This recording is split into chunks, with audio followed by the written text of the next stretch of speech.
বৈষম্যবিরোধী ছাত্র আন্দোলনের মুখে গত ৫ আগস্ট সাবেক প্রধানমন্ত্রী শেখ হাসিনা পালিয়ে যান দেশ ছেড়ে।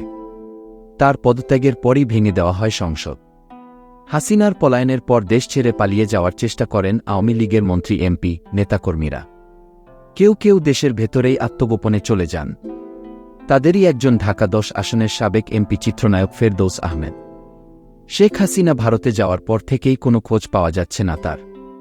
ঢাকায় সিনেমার এ নায়কের বেশ ঘনিষ্ঠ বন্ধু পশ্চিমবঙ্গের অভিনেত্রী ঋতুপর্ণা সেনগুপ্ত। বাংলাদেশের মাটিতে পা রাখলেই ফেরদৌসের বাড়িতে ঘুরতে যান ঋতুপর্ণা। তবে আওয়ামী লীগের পতনের পর বিগত ১ মাসে ফেরদৌসের সঙ্গে যোগাযোগ করতে পারেননি এ অভিনেত্রী। প্রিয় বন্ধুকে নিয়ে বেশ চিন্তিত তিনি। ঋতুপর্ণা বলেন, গত ১ মাস ধরে ফেরদৌসের খোঁজ পাইনি। তার হোয়াটসঅ্যাপ নাম্বারও বন্ধ পাচ্ছি। প্রত্যেকের আলাদা আলাদা রাজনৈতিক দলকে সমর্থন করার অধিকার আছে। ফেরদৌসও সেভাবে আওয়ামী লীগকে সমর্থন করেছে, সংসদ সদস্য হয়েছে। আমি জানার বহু চেষ্টা করেছি সে এখন কেমন আছে, কোথায় আছে। কেউ যদি আমাকে জানাতে পারেন চিন্তামুক্ত হতাম। ওর জন্য খুব কষ্ট পাচ্ছি।